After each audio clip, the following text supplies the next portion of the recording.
My name is Jake, and I'm 26 years old. 3 years ago, my entire world fell apart because of something I could never have imagined happening. But before I get to that, let me tell you a little about where I come from. I grew up in a small town in Ohio, in a modest 2-story house my parents, Mark and Susan, bought right after they got married. It wasn't anything fancy. Faded shutters, creaky wooden steps, an old oak tree in the yard. But it was our home. My dad, Mark, worked as a high school math teacher, and my mom, Susan, was a nurse at the local hospital.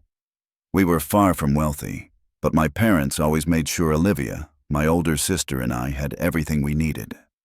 When we were kids, Olivia and I were close. She's 3 years older than me, and back then, we were like partners in crime.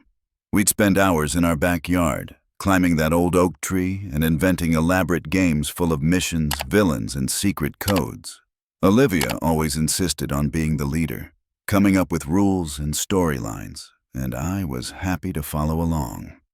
Even as kids, it was obvious that Olivia was ambitious. She excelled at everything she touched. By the time she hit high school, she was valedictorian, captain of the debate team, and basically the town's golden child. In contrast, I was more laid back. I did fine in school, but I was never obsessed with grades or achievements the way she was. As we hit our teenage years, that difference started to wedge itself between us. We didn't fight outright, but there was this unspoken distance. Olivia's life was all about goals and accomplishments, while I was more interested in hanging out with friends, playing guitar, or just figuring things out one step at a time. When Olivia left for college, the distance between us grew even more. She attended a well-known university on a scholarship and moved away to the city. Meanwhile, I stayed local and enrolled in community college because, frankly, I didn't really know what I wanted to do with my life. I took all sorts of classes: business, photography, psychology, hoping something would click. It never felt like a big deal to me that my path was different. I figured I'd find my way eventually. Olivia, though, seemed to thrive in her new world. After graduation, she landed a job at a big marketing agency in the city. Whenever she'd come home for holidays or the occasional long weekend, she'd bring stories of high-profile clients, glamorous events, and the fast-paced life she was leading. I'd sit there, listening, sometimes feeling like she was talking about an entirely different planet. Meanwhile, I was still living at home, working part-time at the local grocery store while trying to decide on my next move. I knew my parents were proud of me in their way, but there was no denying that Olivia was their star. At family gatherings, the conversation always seemed to drift back to Olivia's career, her accomplishments, and her big city life. It wasn't that anyone said I was a disappointment, but sometimes their silence said enough. Despite our differences, I never thought Olivia and I had any real animosity. Sure, we weren't as close as we'd been as kids, but that's normal, right? People grow up, move away, live different lives. I figured we were just on separate tracks, and eventually we'd find common ground again. When Olivia started dating Eric, things seemed great. Eric was a 31-year-old lawyer from a wealthy family, and everyone, including my parents, adored him. After dating for 2 years, Eric proposed to Olivia with a diamond ring that had been in his family for generations. It was beautiful, flashy, but tasteful, and Olivia couldn't stop showing it off. My parents threw them a huge engagement party at our house, inviting what felt like half the town. I remember feeling completely out of place that day. Olivia and Eric had brought a bunch of friends from the city, people who wore expensive suits, carried designer handbags, and sipped fancy cocktails like they'd been born holding them. I stuck close to my old high school buddies who were still in town. It felt safer somehow. Even though there were all these differences between Olivia and me, I honestly believed we were okay. We were siblings. I figured our paths would cross again, and eventually, we'd reconnect like we used to. I had no clue how wrong I was, or how quickly everything was about to fall apart. About a month after Olivia and Eric's engagement party, everything in my life blew up. It was a Tuesday afternoon. I had the day off work and was chilling in my room playing video games and enjoying the rare quiet of the house. Olivia had come home for the week to start planning her wedding with Mom. I heard them come back from a shopping trip, laughing and chatting downstairs, carrying bags full of bridal magazines and decor samples. I didn't pay much attention. I just turned up the volume on my game and kept to myself. An hour or so later, the peace shattered. I heard Olivia scream. It wasn't just a startled yelp. It was a full-on shriek, the kind that made the hair on the back of my neck stand up. I dropped my controller and sprinted downstairs, heart pounding, convinced someone must have been hurt. Instead, I found Olivia standing in the kitchen, red-faced and shaking. She was breathing hard, eyes darting around the countertop. Mom was right beside her, looking confused and scared. Olivia spun toward me the second I entered the room. "Where is it?" she screamed. "Where the hell is my ring?" I blinked at her. "What are you talking about?" "My engagement ring," she yelled, holding up her bare finger as proof. "I took it off while washing the dishes, and I left it right here. Now it's gone." I stared at the empty space on the counter. "I didn't touch it. I've been upstairs this whole time." But Olivia wasn't hearing any of it. "You're the only other person in the house, Jake!" she shrieked. "Don't lie to me. You've always been jealous of me. You probably wanted to sell it for cash so you could finally move out and do something with your life." I was so stunned I couldn't even form words. The way she was looking at me, like I was a stranger, like I was scum, it knocked the wind out of me. Mom kept asking Olivia if she was sure she'd left the ring on the counter, but Olivia wouldn't budge. She insisted she'd set it down right there and that I was the only possible thief. By the time Dad got home, the entire house felt like it was shaking with tension. Olivia launched into her version of the story the second he walked through the door. I stood there in disbelief as she laid out her accusation. Dad just looked at me with this expression I'll never forget, a mix of disappointment and sadness, like he couldn't believe his own son could stoop so low. Mom was crying, asking me over and over, "Why would you do this, Jake? Why would you steal from your own sister?" I kept insisting I hadn't taken the ring, but it was like speaking into a vacuum. Nobody listened. Dad finally said, "We have to search your room." I said, "Fine." I had nothing to hide. They tore through my bedroom, opening drawers, shaking out clothes, flipping over my mattress. They didn't find the ring, but they did find a small wad of cash in an envelope in my nightstand. Maybe a few $100s I'd been saving from my shifts at the grocery store. Olivia immediately seized on it. "See? He probably already sold the ring. That's where this money came from." I tried to explain that I'd been saving for months, planning to enroll in a few classes at community college, but nobody cared. The air was so thick with suspicion I could barely breathe.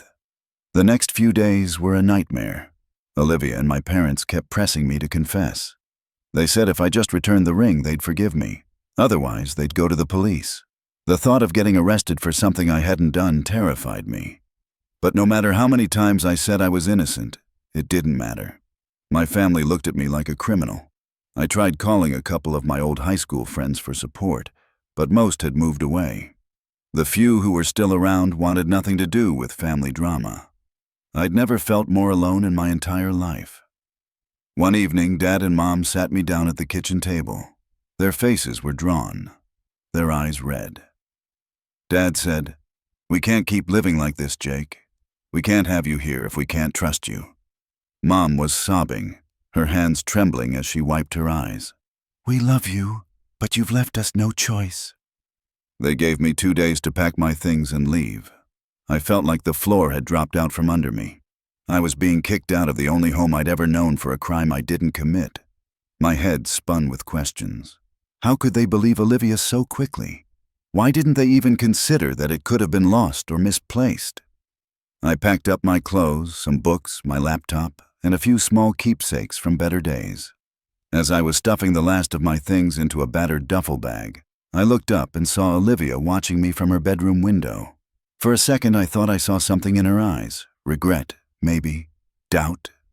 But she turned away almost immediately, disappearing behind the curtain. Leaving that house was the hardest thing I'd ever done. I felt betrayed by the people who were supposed to love me unconditionally. The worst part was knowing I was innocent, and that it didn't matter. For the next few days, I drifted from place to place.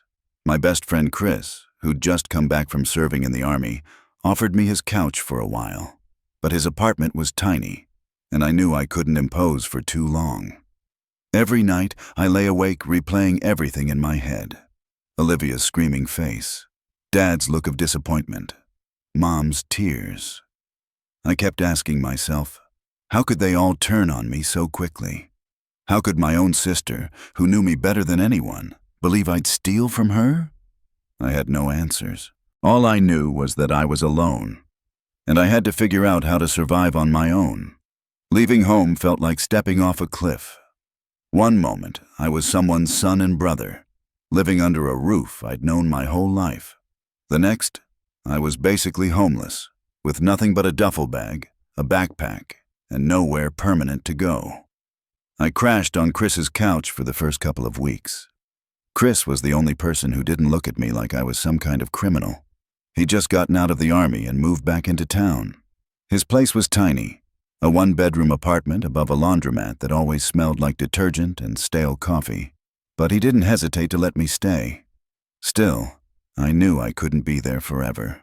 Chris was trying to rebuild his own life after serving overseas, and I didn't want to be another burden he had to carry. So I started hustling for any work I could find. I'd show up at diners before sunrise, asking if they needed dishwashers. I signed up for dog walking apps and picked up every gig, even when my legs felt like rubber. For a couple weeks, I even worked on a construction crew, hauling drywall and mixing cement under the summer sun until my skin burned and my shoulders screamed. Money was always tight. Some nights I couldn't afford a motel, so I slept in the break room of the construction site, curled up on a plastic chair. Other nights, I'd scrape together just enough for a cheap motel room, the kind with flickering neon signs and cigarette burns on the bed sheets. The thing that kept me going was pure stubbornness. I kept telling myself, I have to prove them wrong. I have to prove that I'm not the kind of person who'd steal from his own sister. I wanted my life to mean something more than being the guy my family kicked out in shame. Eventually, a break came my way. One day, while I was delivering groceries for a little extra cash, I overheard a guy at the loading dock complaining about needing help at the warehouse on the edge of town. I practically threw myself at him, begging for a chance. 2 days later, I was clocking in as a general laborer. The warehouse job wasn't glamorous. It was dusty, loud, and the shifts were long. I'd spend 10 hours a day lifting boxes, scanning barcodes, and sweating so much that my clothes stuck to my back. The pay wasn't huge, but it was steady. For the first time in months, I knew I'd have enough money to pay for a place to sleep and maybe even save a little. With my first couple of paychecks, I managed to rent a room in a house with 3 other warehouse guys. It wasn't much, just a small bedroom with a stained carpet and a creaky bed, but it was mine. For the first time since getting kicked out, I felt a small spark of pride. I started making friends at the warehouse. Guys like Manny, who always cracked jokes no matter how heavy the pallets were. Or Leon, who'd bring in homemade tamales for lunch and share them with everyone. We'd sometimes grab beers after our shifts and watch sports on Manny's old TV. It wasn't the life I'd imagined for myself, but it was honest. Still, no matter how busy I kept myself, I couldn't shake the memory of what happened. Every night, as I lay staring at the cracked ceiling above my bed, my mind would replay the same questions. How could Olivia think I'd steal from her? Why didn't Mom and Dad believe me? Was I really so worthless that they could throw me out like trash?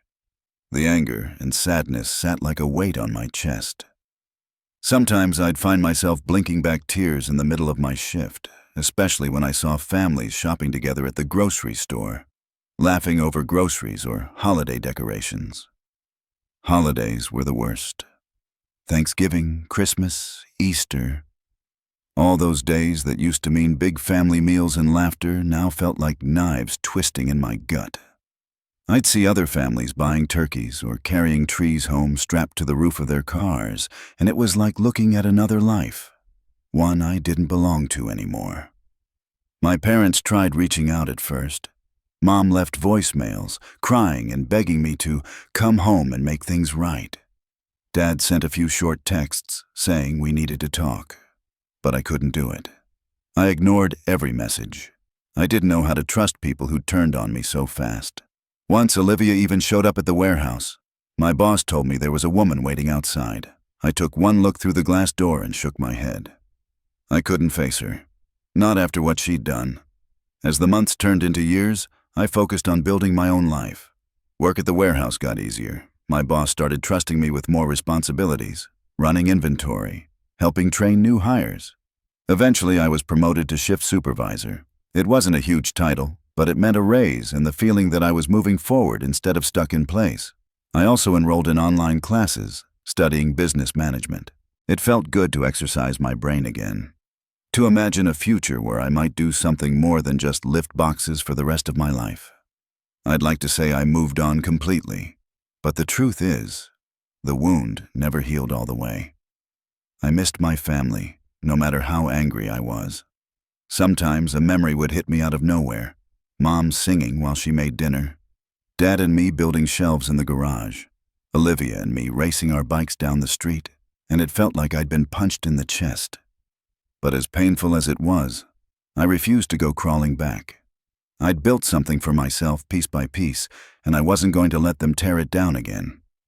3 years went by like that, working hard, studying, trying to live my life, trying to forget. And then, out of nowhere, an email arrived that would change everything all over again. 3 years after my family kicked me out, I thought the whole ring mess was buried in the past, even if the pain still gnawed at me. I'd stopped answering calls and ignored most of their emails. I'd convinced myself there was no point in opening old wounds. Then one afternoon, I got an email from my dad with a subject line that simply read, "We need to talk." At first, I rolled my eyes. I'd seen plenty of these "we need to talk" messages before. They always ended with pleas for me to come home, or with guilt trips about how much my mom missed me. I was ready to delete it like all the rest. But something made me pause. Maybe curiosity. Maybe the tiniest scrap of hope that I'd finally get some kind of explanation. I opened the email. It was brief. Dad wrote that they needed to meet me immediately because it was about the engagement ring incident. My stomach dropped. After 3 years, why now? I spent hours wrestling with myself over what to do. Part of me wanted to slam the door on all of them forever, but another part needed answers, needed closure. Finally, I picked up my phone and called Dad. When he answered, his voice sounded different, worn out, like he'd aged a decade. "Jake," he said quietly, "we found the ring." I almost dropped the phone. He explained that a few days ago, Olivia had been running the garbage disposal in the kitchen at the house and heard this awful grinding noise. They called a plumber, assuming it was a broken blade or some random piece of cutlery that fell in. Instead, the plumber found Olivia's diamond engagement ring jammed deep inside the disposal. I sat there, gripping the phone so hard my fingers hurt. Dad said Olivia broke down crying when she realized what had really happened, that she must have accidentally knocked the ring into the sink while washing dishes. For 3 whole years, it had been sitting there, hidden under the blades, while my entire life had been torn apart over it. Dad told me Olivia was devastated, that they all were. He admitted they'd been wrong and that they wanted to make things right. I didn't know what to say. Part of me felt a fierce sense of vindication. I'd told the truth the entire time. I wanted to scream, "I told you so!" But another part of me was just numb. 3 years of pain, loneliness, and struggle, all because of a ring lost in a garbage disposal. Dad kept saying how sorry he was, how Olivia couldn't stop crying, how they wanted me to come home, but I couldn't give him an answer. Not right then. When I finally hung up, I stared at my bedroom wall for a long time. I thought about all the nights I'd cried alone in motel rooms, about the way my family had looked at me like I was worthless, about how quickly they'd cast me out without even considering I might be innocent. And I thought about the person I'd become. Stronger, more independent, someone who'd built his own life, even if it wasn't perfect. The truth was finally out. But I didn't know if that was enough to fix what had been broken. And that left me facing the biggest question of my life. Should I give them another chance, or keep living the life I'd fought so hard to create on my own? After my dad called about the ring, I couldn't sleep for days. Part of me wanted to pick up the phone and scream at them all for what they'd done. Another part kept replaying childhood memories, birthday parties, backyard barbecues, Christmas mornings. I hated how much I missed my family, even after everything they'd put me through. A week later, I finally decided I needed to face them. Not because I was ready to forgive, but because I deserved answers. I couldn't keep living with this giant question mark hanging over my life. So I texted my dad and said we could meet. We picked a small coffee shop in a town a few miles away from ours. Neutral ground, far enough from home that we wouldn't run into neighbors, close enough that nobody had to drive too far. I got there early. My hands were shaking as I sat waiting, staring into my coffee cup.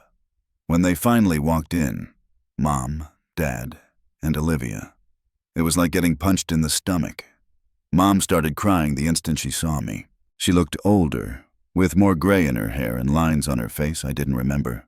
Dad looked tired, like he hadn't slept in months. Olivia hovered behind them, eyes down, as if she couldn't bear to look at me. We sat down, and for a few moments, no one knew what to say. Then they all started talking at once. Mom kept apologizing through her tears, saying they'd failed me as parents, that they'd let their fear and pride blind them. She said she'd kept my bedroom exactly the way I'd left it, hoping every day that I'd come home. She admitted she still sometimes woke up at night thinking she heard me coming in the door. Dad, who's usually a man of few words, opened up like I'd never seen. He said he'd spent countless nights replaying that week in his mind, trying to figure out how he could have believed Olivia so quickly. He told me he prided himself on being a fair man, but that he'd let his emotions cloud his judgment when it mattered most. His voice cracked a few times, and I realized how much this had broken him too. Then Olivia started crying so hard she could barely speak. Through sobs, she admitted she'd been too wrapped up in her own life, too self-absorbed to see what she'd done. She kept saying she didn't know how to forgive herself for accusing me of stealing, for destroying our relationship. She told me she'd always looked up to me as kids, even though I was the younger one. Hearing all of this was like getting hit by waves, memories, grief, anger, even love. I wanted to believe them, but the hurt was still so raw. I told them I couldn't forgive them right away, that 3 years wasn't something you just brush off with an apology. They seemed to understand, though I could see how much it crushed my mom when I backed away from hugging her before we left. After the coffee shop meeting, I went back to my little room in the shared house and sat for hours trying to figure out what I wanted. Did I even want these people back in my life? Could I ever trust them again? Or was it safer to keep living my life alone, on my own terms? I thought about everything I'd accomplished. My job, my new friends, the fact that I'd survived all of this and built a life from nothing. I wasn't the same kid who'd been kicked out 3 years ago. In the end, I called my parents and told them I was willing to stay in limited contact, but on my terms. I said I wasn't ready to come home or pretend nothing had happened. Mom was upset but said she understood. She asked if she could call me once a week, just to check in. I agreed, figuring it might be a small step toward rebuilding something. Dad started sending me short emails every so often. Sometimes it was just a link to a news story he thought I'd find interesting. It reminded me of when he used to clip newspaper articles for me when I was a kid. Olivia was the hardest part.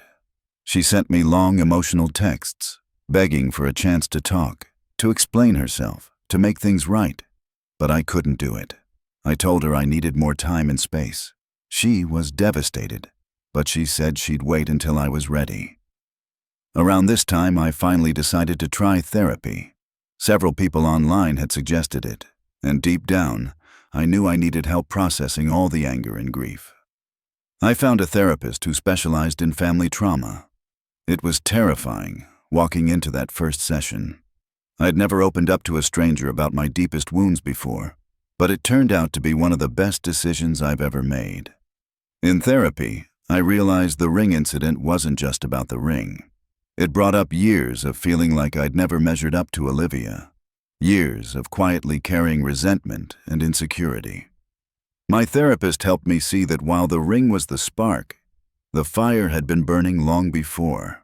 We talked a lot about boundaries, about how forgiveness doesn't mean forgetting or pretending nothing happened. It means letting go of anger so it doesn't eat me alive.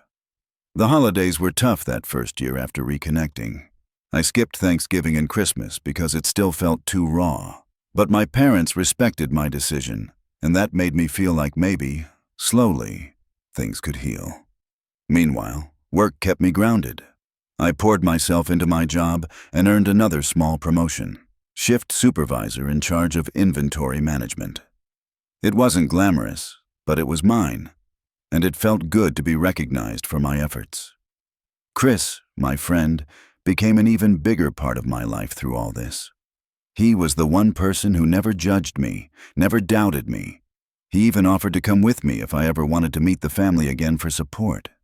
He made me realize that family isn't always blood. It's who stands by you when things fall apart. About 6 months after the truth came out, another opportunity changed everything again.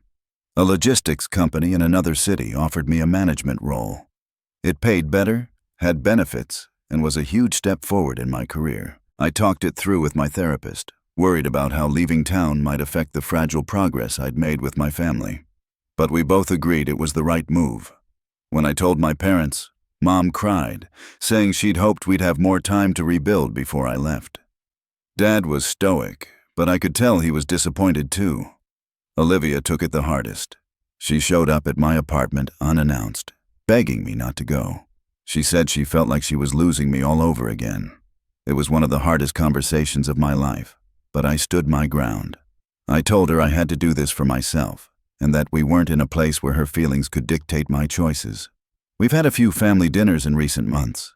They're awkward sometimes, but we're figuring it out. Trust doesn't come back overnight. And honestly, I'm not sure it ever will completely. But I've decided that forgiveness isn't really for them, it's for me.